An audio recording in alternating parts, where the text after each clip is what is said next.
Good evening, everyone, and welcome to tonight's webinar, The Doctor's Blueprint for Long-Term Wealth, Super Investing and Planning with Purpose. We're delighted to have you join us this evening for what is going to be an engaging session, especially designed for doctors and medical professionals. We have an excellent speaker from our Platinum partner, Cutcher Neale, who will take us through tonight's presentation. I'll introduce them a little bit later. My name is Kathy Ball and I'm the membership lead at AMA Queensland. Firstly, I'd like to give an acknowledgement to the country. We acknowledge the traditional custodians of the land in which we work, live, and pay our respect to elders past, present, and extend our respect to all Aboriginal and Torres Strait Islander peoples today. Just a few housekeeping notes. The presentation will run for about an hour with the time for questions at the end. We've muted our guests during the presentation, but please post any questions in the chat as we go. As a part of AMA Queensland's partnership with Cutcher Neale, our members receive a 1-hour free consultation. If we don't cover everything that you need to know tonight, we do encourage you to take advantage of this offer. Before we get into the presentation, I'd also like to mention a member incentive. AMA Queensland offers a referral program where you can receive a 25% discount off your membership for the following year if you refer a colleague who successfully joins. Full terms and conditions can be found on our website. We also have a few upcoming events to share. Our next webinar will be on Wednesday, the 20th of May. Get your EFTY ready. Watch it. You need to know now. On Thursday, the 28th of May, we're hosting a Sunshine Coast member networking event. Following this, on Friday, the 29th of May, we have the Sunshine Coast Roadshow for GPs and non-GP specialists. Our much-loved dinner for the profession will be held at Blackbird in Brisbane on Friday, the 5th of June. Later this year, our international annual conference will be held in Copenhagen, Denmark, from Sunday the 20th to Saturday the 26th of September, with the theme Sustainability Healthcare, Adapt, Progress, Sustain. For more information on all our events, please visit our website at www.amaq.com.au.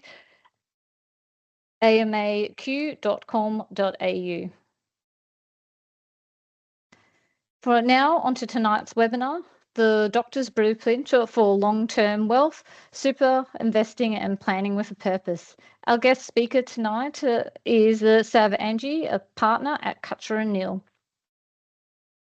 What you'll learn tonight, a successful medical career can open the doors to extraordinary financial opportunities, but only if your money is working as hard as you are.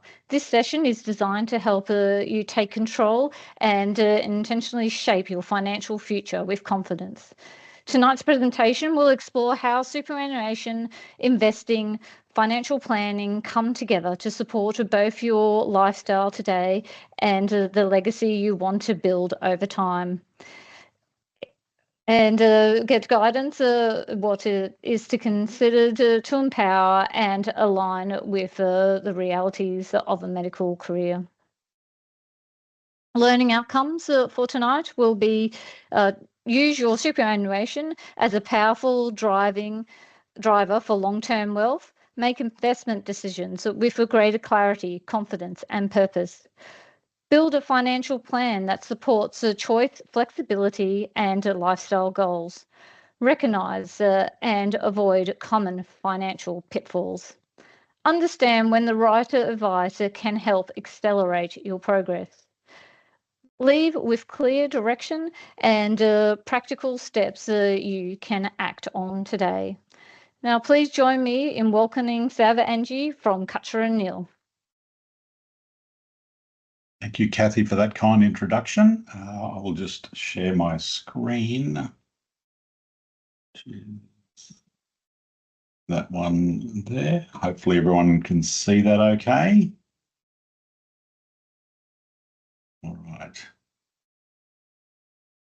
Kathy, can you see that screen okay? Yes, I can. Perfect, thank you. All right. Well, hello and welcome to everyone online.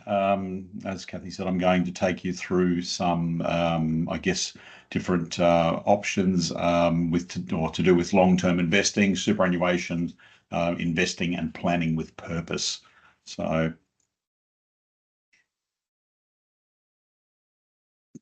my name's Sam Angie. I'm a partner in Cutcher Neale Brisbane office. I've got over 35 years experience in accounting and financial planning, and I'm hoping to share some of that knowledge with you tonight. Our firm has been around since 1953, started in Newcastle. Over that time, we've helped a lot of our clients, especially medical professionals, build their wealth and preserve their wealth, but also helping them provide comfort and clarity for their future. As a firm, we're specialist chartered accountants.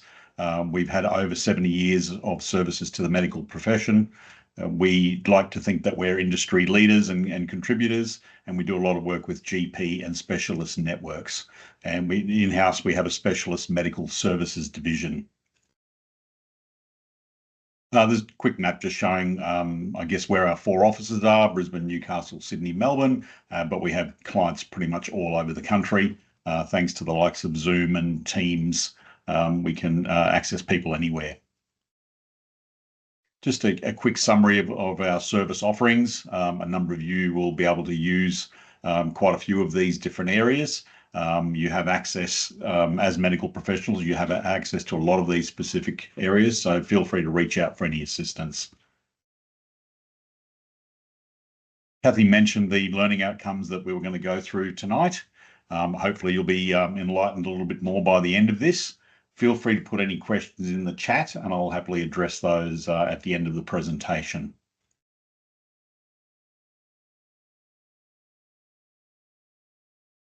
Okay, today I'm going to be talking about finances and investing, and I've got 3 different emojis up here on screen at the moment. So the first one is for those that, I guess, feel like they're in control of everything. They feel like their finances are all sorted, they've got all the right structures, they're well on their way to building a good financial future and feel comfortable that they're going to retire in a very comfortable position. The second one there is for those that are worried about their future and don't really know what they've got in place, really have no idea on what financial planning or investments entails, and really wouldn't know where they're going to end up, when they get to the point of retirement. And the last one there is, well, you probably have a bit of a combination of both. You may have some idea, you've got a little bit of knowledge about what investments are, you're probably investing in super, you might have the right structuring in place, but you're not really sure whether you're still going to have enough money for retirement. So hopefully I'll be able to give you a few ideas that may sort of assist going forward. This is our 7 pillars for success. In the middle is what we call the wealth bubble. This is essentially helping our clients build and preserve their wealth. And that is done through a number of different areas. Income and taxation is obviously a fairly big part of it. Making sure you've got the right structure, being able to minimize tax, distribute tax or distribute income effectively to spouses and children and other entities. Key performance indicators, making sure your business is operating efficiently and effectively. You're actually making money rather than chasing your tail and making losses. Superannuation and financial planning. So some of you may have industry funds, some of you will have self-managed funds, or a combination of things in between. Financial planning. So there's a number of options that we have as a firm. We have an independent an independent division, which is our investment services team. I'm a licensed financial planner myself, and we look after about $1.3 billion of client monies.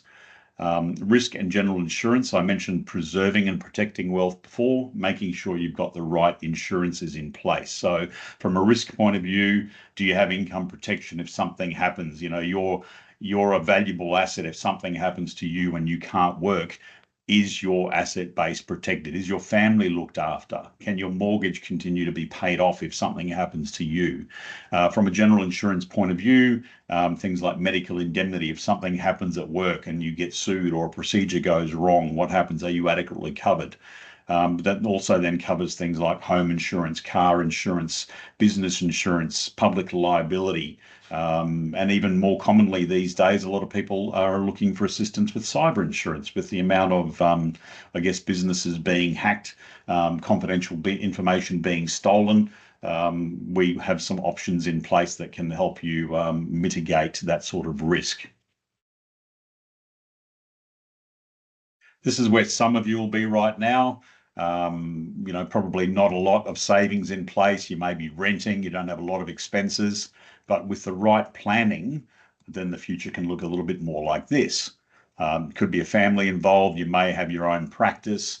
You've got your super fund, which owns your practice building. You have investment companies. You're using a family trust effectively to distribute wealth.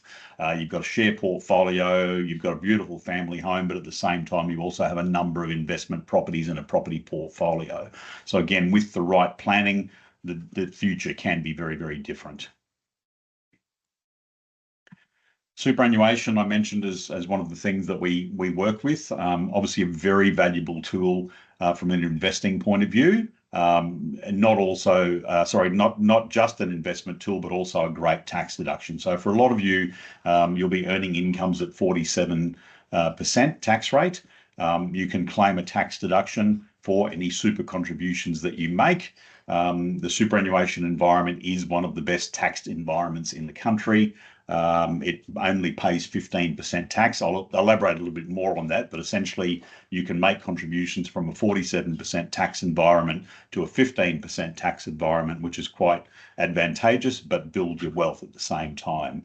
So at the moment, we have a concessional cap of $30,000. This will increase to $32,500 from 1 July. And for those of you that have super fund balances under $500,000, the government allows you to use a catch-up of concessional contributions for the previous 5 years if you haven't maxed out your cap for those years. And essentially it's allowing you to boost your super fairly quickly. As I mentioned, superannuation is a 15% taxed environment. The government has made it harder in recent years to get more money in, going back to about 2006. I think was the last year that you could put in almost an unlimited amount. That then changed and they brought in age-based limits. So between sort of 18 and 35, there was one level, and 35 to 50, there was another level, a higher contribution amount, and then 50 and up and over was sort of the maximum that you could put in. That got changed in about 2017, where they brought in a concessional contributions cap, which, as I said, currently stands at $30,000. We have the non-concessional contributions cap. So for those of you wanting to put in more available funds but not claim a tax deduction for it, it's $120,000 at the moment and increases to $130,000 come 1 July. Obviously, it's helping you save for your retirement. It is part of a good wealth creation strategy. Keep in mind, it is a long time until you can access those funds. Having said that, if you have your own self-managed super fund, it can give you access to those funds legitimately. There are certain things you can do, like buying an investment property or a commercial property, practice premises, even having share portfolios. You can have some really good diversification when you're within your own self-managed fund. What we do recommend, though, is investing early. It's never too early to invest. Try and get in as early as you can, because setting the right foundations can obviously lead to quite a well-built financial future. A lot of people can often forget about superannuation. So when you're working on salary and wages, your employer automatically covers the superannuation guarantee, which is typically 12% or 12.75% for Queensland Health employees. When you start locuming or being a sole trader yourself, you have to look after that yourself. And so it can be fairly easy to forget about it.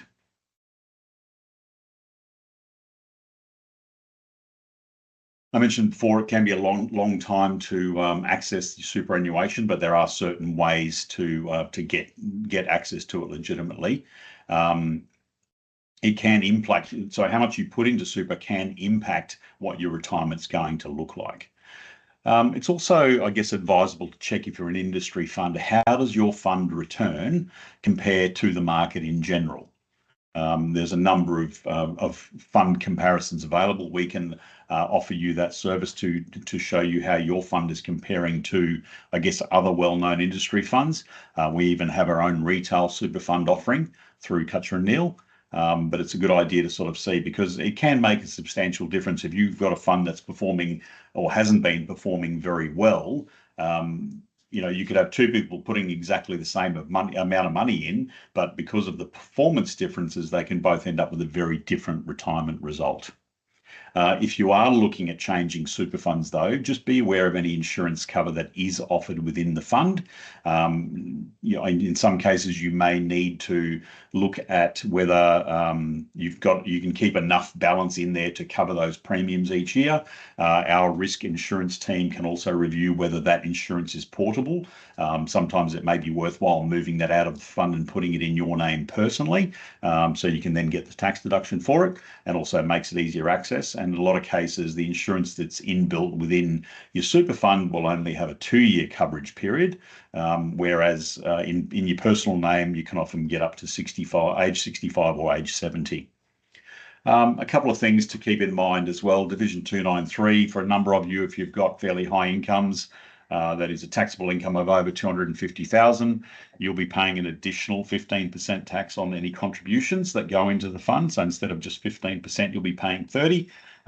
It is still attractive though, because as a sole trader individual, you're still paying tax at 47%. The other tax that's in the media a lot at the moment has gone through a number of changes, but it appears to have been toned down a little bit because the government was trying to tax unrealised gains on large member balances over $3 million.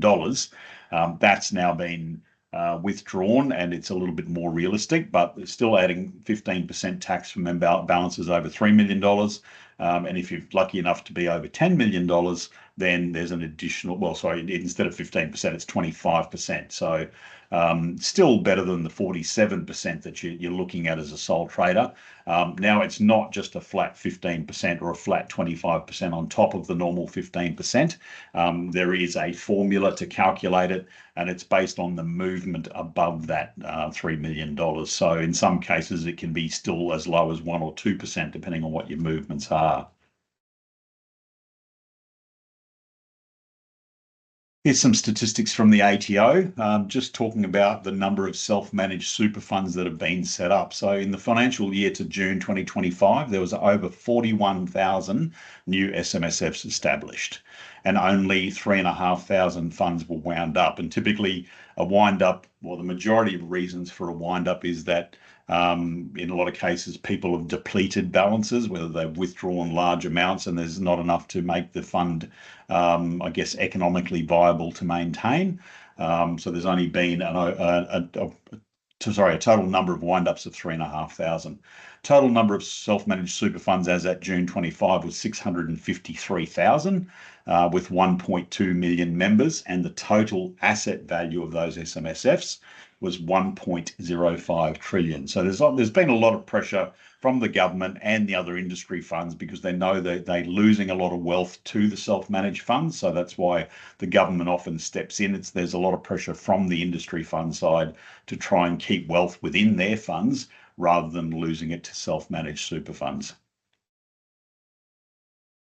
In recent times, we've seen a bit of a demographic shift. So historically, only 25% of members were under the age of 45. Now we're seeing a move to where we've got 47% under the age of 45 and 33% between 45 and 55. So there has been, I guess, more move or more shift towards a self-managed fund for younger professionals these days, because oftentimes their incomes are fairly high fairly early on, and they're able to contribute by maxing out their super every single year. They're able to contribute large sums of money, both concessionally and non-concessionally, which allows them to then accumulate wealth and buy things like business real property. So whether it's consulting suites or whether it's a practice building or something.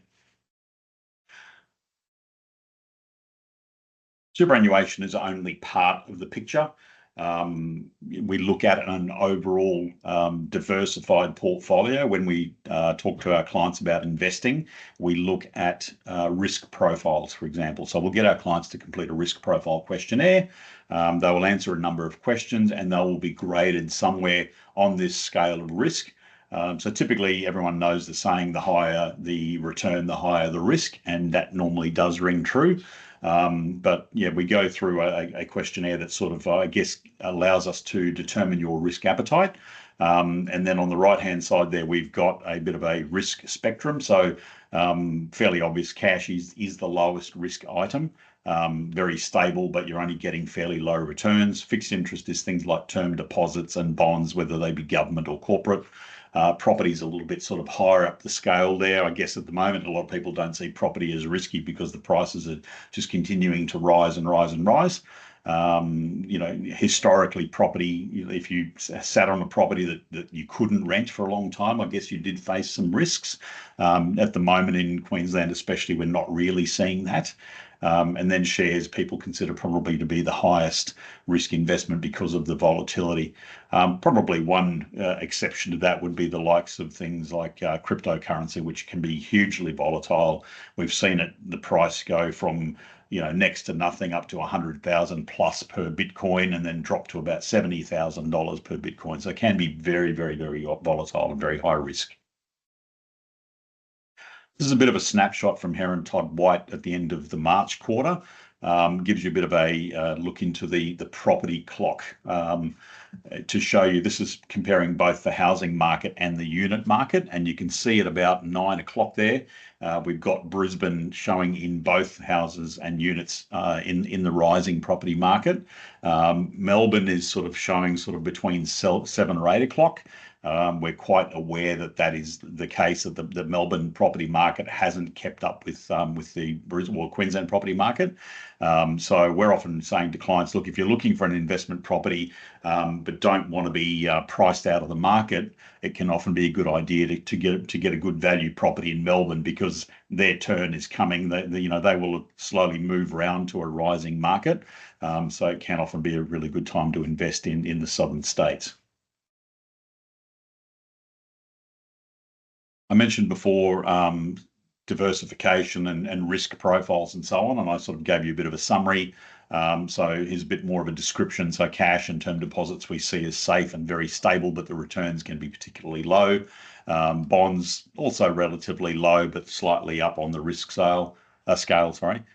Property I would consider a medium risk, because you do have income coming from capital income in terms of growth, and then rental income, but it can be less liquid as opposed to things like cash and term deposits, because selling a property can obviously take a little bit more time.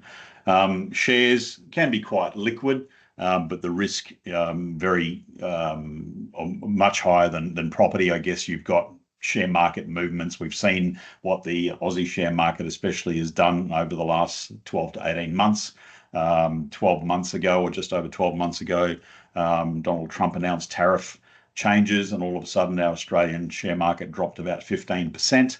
Bounced back reasonably quickly. It was probably down for about a month or so, and then sort of came back and sort of went above and beyond.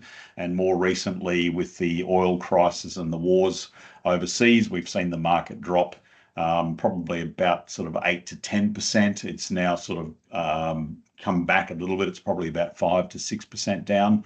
And so oftentimes people will sort of say, well, I don't like the volatility of shares. I might look at something like an ETF or a managed fund. I guess there can also be some risk in that as well, but it gives you a bit of access to a diversified bundle. So if you don't have a lot to invest in any one time, investing in a managed fund can allow you to, I guess, spread your risk a little bit more. So it can be quite good for people who aren't really familiar with investing or the stock market. Trouble is, managed funds can be a little bit less liquid than shares. A lot of the managed fund managers will only strike a price once a month. So if you're wanting to sell out of a managed fund, then you have the issue that you can only sell essentially once they've done their calculation. And so oftentimes it'll line up with the end of the month. Here's a bit of a diagram that shows the long-term returns for different types of investments, and I'm just talking more based on a risk profile. So you can see the first chart there is the balanced investments. So this is where, obviously you're structuring your portfolios in a way where you've got, as a balanced investor, you're typically looking at about 60% in things like Aussie and international shares, and then about 40% across cash, fixed interest, term deposit, bonds, and so on. So historically, you can see what the returns are like there. And that's sort of showing over sort of a 1, 3, 5, and 10-year period. So the third one there, so well, there's 3 years, but the brown one being diversified indexed, and your high growth, they're sort of the ones obviously higher risk, but then you're getting those returns of sort of 10 or 12%. AI has made quite a big impact and is a very hot topic at the moment. This graph shows the amount of months that it took to reach 100 million users across different media and streaming services.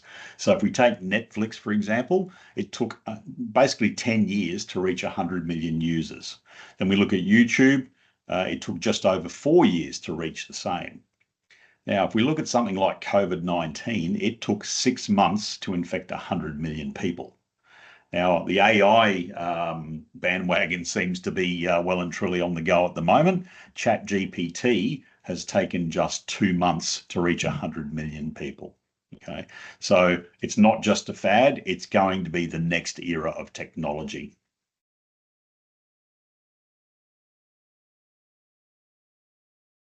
CapEx, so capital spending on artificial intelligence is just going through the roof. So if we look at Microsoft, Google, Amazon, and Meta, obviously everyone's familiar with these names.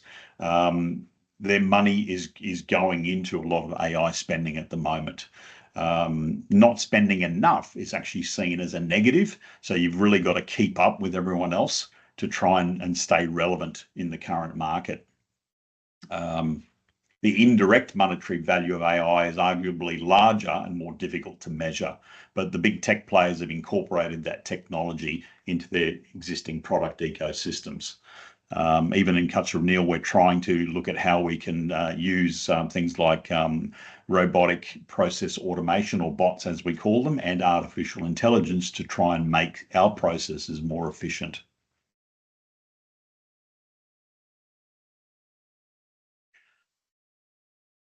This is a bit of a comparison of our or industry fund performance, and I mentioned keeping, I guess, tracks of what your industry fund is doing as far as performance. Taking, I guess, 4 of the more well-known funds and looking at performance over the last sort of 3 months, 6 months, 1, 3, 5 years. So I've got in there Australian Super, Aware, Uni Super, and Q Super. So if you look at, I guess the last 3 months and 6 months hasn't been great for anyone because of what's been happening overseas.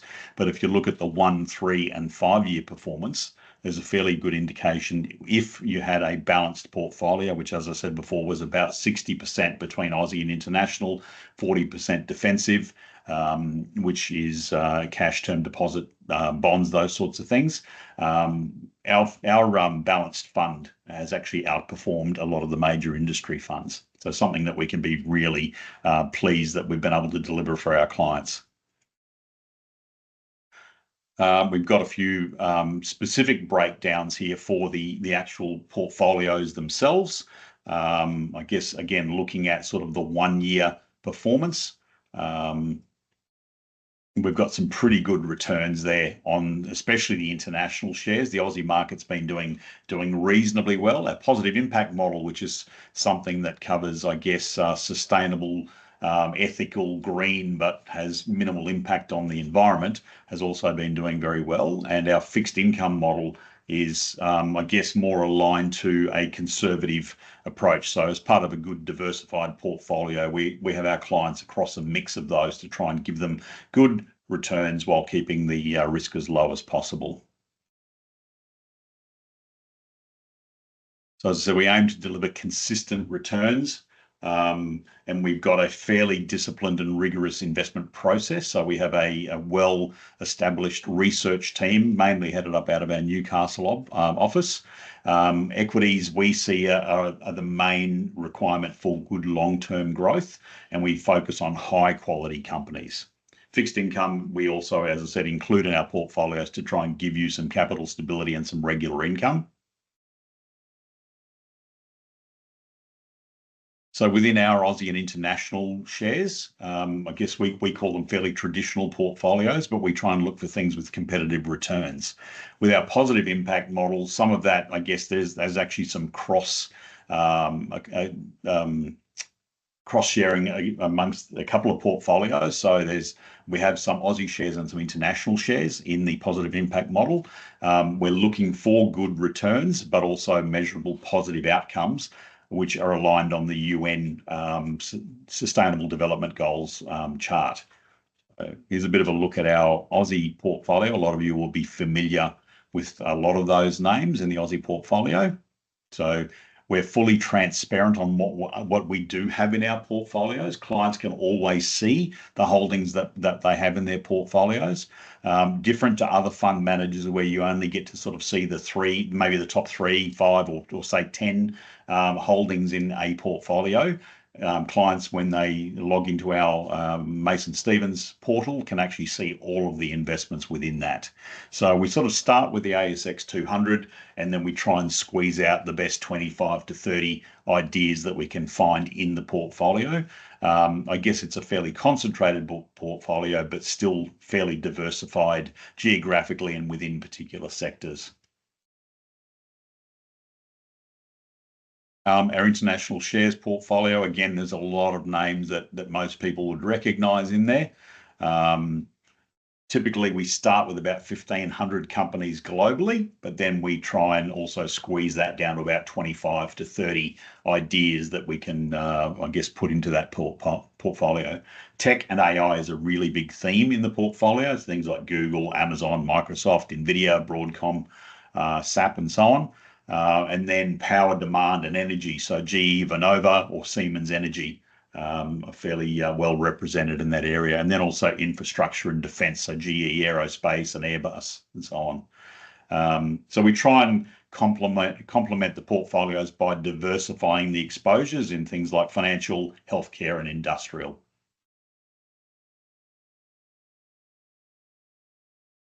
Here's a bit of a snippet of our positive impact portfolio. So as I said, these are aligned, or these companies that we invest in are aligned with United Nations Sustainable Development Goals. And again, we try and have about 25 to 30 different stocks in there as well. So you'll see that this particular portfolio can be quite different to the international shares model, while there may be a little bit of overlap in some of those companies. So it's typically more defensive by function of the companies that we invest in, and it can often have a higher dividend yield as well. So as I mentioned before, we have a fairly rigorous process that goes into our portfolio construction. We like to call this our hamster wheel. Keep running and never get off, but we work through about 1,000 company announcements a year. The investment committee, which I'm also lucky to be a part of, meets monthly, but then makes regular changes to the portfolio. So it's not a set and forget option. It's something that there is a lot of active management that goes on behind the scenes. There are 6 voting members, and we must have a majority vote for the proposals to pass. And we need to do all this before we sort of make any buy or sells. A fixed income portfolio is predominantly investment grade. I'll give you some details of performance shortly. We try and aim for about 2% above the prevailing 12-month term deposit rate. And there is a role for the fixed income portfolio in all of our portfolios overall. So as I mentioned, depending on what risk profile you've got, the fixed income model can play a part in the defensive part of it. So whether you're a balanced and you might have, say, 40% defensive, or you're a growth and that might only have 20% defensive, the fixed income model is a very, very important part of it. To give you a bit of an idea, this is what makes up our fixed income model. So we've got direct bonds is the biggest part. So made up of hundreds of underlying fixed interest securities across major developed geographies. Cash is the smallest, obviously they're at 2%. And then fixed income funds, which is things like term deposits, and fixed interest, I guess, is the word for it. So at the moment, we have a current estimated running yield of about 6.5% in that fixed income model. We've got a credit rating at an A minus. We've done a bit of an average there to show what the term deposit rates are for a 12-month yield, and we've got an average of 4.85%. So we are traditionally above the term deposit rate, and the current cash rate with the RBA is 4.1%. Keep in mind as well, if you're investing in things like term deposits, the government guarantees up to $250,000 per bank. So if you're looking at putting money into term deposits, don't put, if you had $1 million to invest, don't put all that with one bank, because the government guarantee only goes up to 250,000. Try and spread your risk again, I guess, across a number of different term deposit providers or banks. This is part of a good diversification plan. Common financial pitfalls, so lifestyle creep. So your spending often rises with income, and we all know that the more we earn, the more we spend, and oftentimes that can leave very little to invest. Saying, oh yeah, look, I'll wait and leave it till later. As I mentioned earlier, you really need to try and get in to invest early. The earlier that you invest, the better off you'll be. A lot of people say, well, superannuation, there's no point investing in it now because I can't touch it for a very long time. So I think a lot of people miss out on the growth that you can have. It's another good wealth creation option.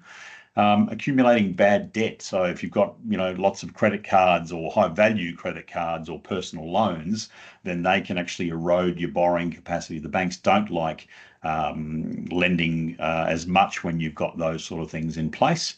I mentioned income protection before, so you are your greatest earning asset. You need to make sure that you protect yourself. So for a lot of you, your income earning capacity over your lifetime could be somewhere between $5 and $50 million. We spend money on insuring our $30,000 motor vehicles, but we won't insure ourselves, and we're worth substantially more than that. Probably the last common financial pitfall there is lack of diversification. So putting all your eggs in one basket, that's where we try and, make sure we've got a good spread. So within the portfolios, there's a very good diversification spread there. And then you can also invest it across different asset classes. So, property and cash and term deposits and those sorts of things.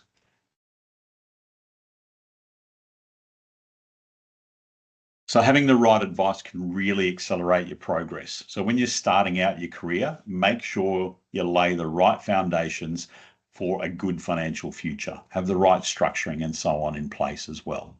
Buying property, leveraging the medical professional lending benefits. So as medical professionals, a lot of you can borrow up to 95% of the value of the property with no lender's mortgage insurance. That can give you greater borrowing capacity and reduce the barriers to entry that a lot of non-medical professionals can have. As you're growing your practice, make sure you've got the right tax structures in place and make sure you've got good asset protection. Planning for retirement. As I said before, optimize your superannuation. I know a lot of you think that you can't access it for a very long time, but with the right strategies and the right structures, we can actually get access to that. Keep in mind major life transitions. These can all have a fairly major impact on your financial progress. Things like marriage, family, partnership changes, succession planning. Divorces is another one that's in there, can have a very major impact on your financial circumstances.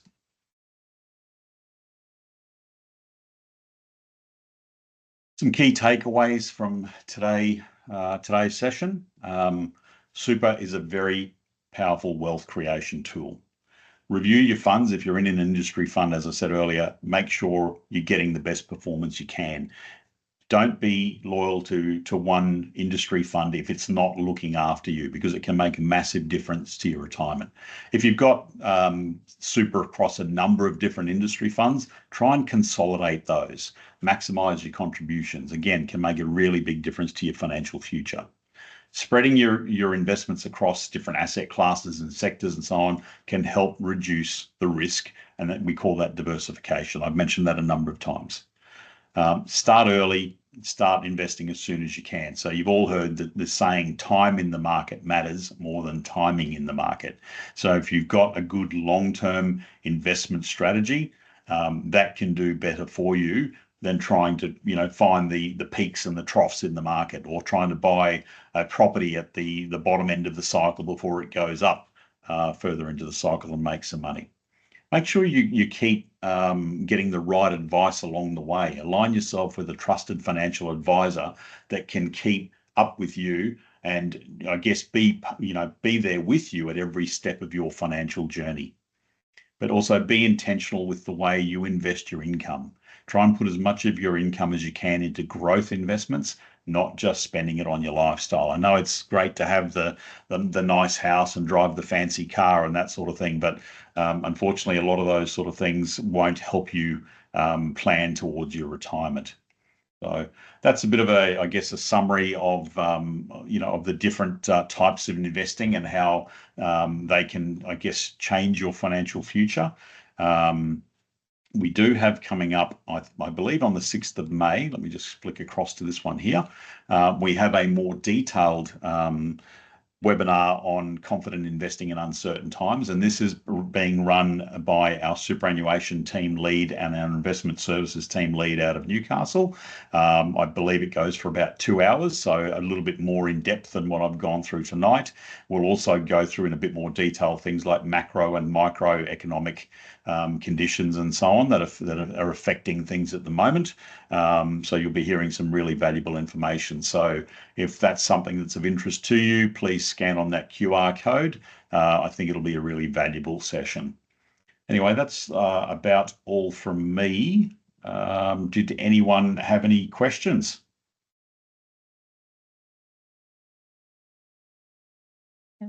So thank you, sir, for such an informative session. If anyone does have any questions, you can place them in the chat now. Before we move into the questions, I just wanted to remind you that if you visit the AMA Queensland website and scroll to our partners section, you'll find Cutcher Neale's logo there. If you click on their logo, you'll be able to go to the webpage where you can be directed to booking your free consultation with Cutcher Neale. So members are entitled to a 1-hour consultation, with Sav and the team. And Cutcher Neale have been a long-standing platinum partner of AMA Queensland, and they've provided excellent value to our members over the years.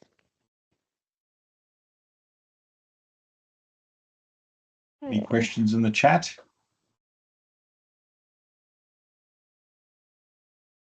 Well, if anyone does have any questions going forward, then please feel free to either reach out to Kathy or myself. Actually, we do have a question there. Sorry, I did see one flash up on the screen. I'm just trying to find where it's disappeared to. So there's one question here.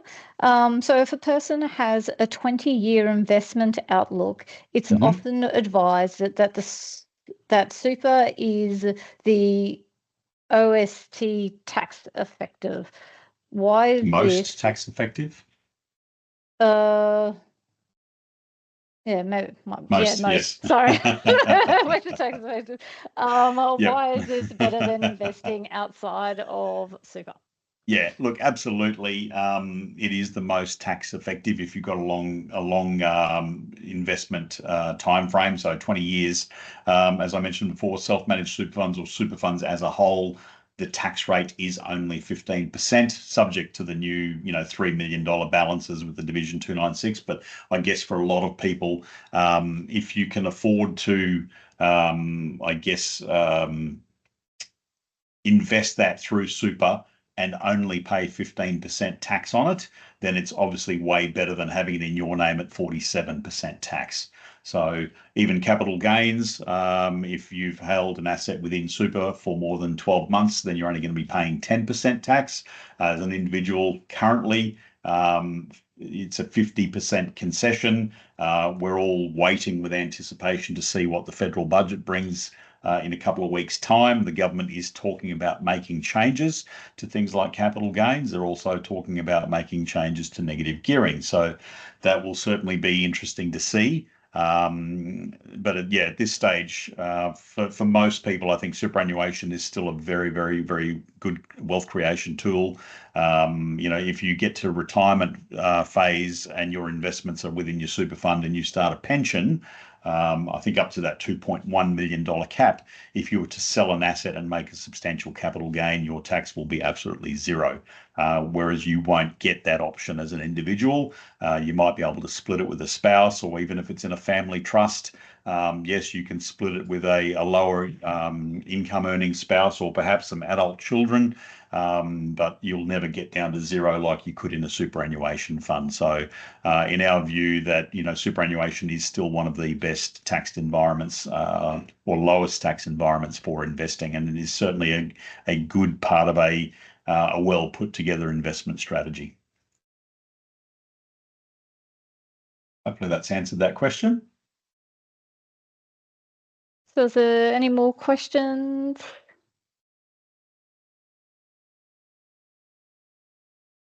Okay, well, that brings us to an evening close. I'd like to thank Sav once again for sharing his insights into the doctor's blueprint for long-term wealth, super investing and planning with purpose.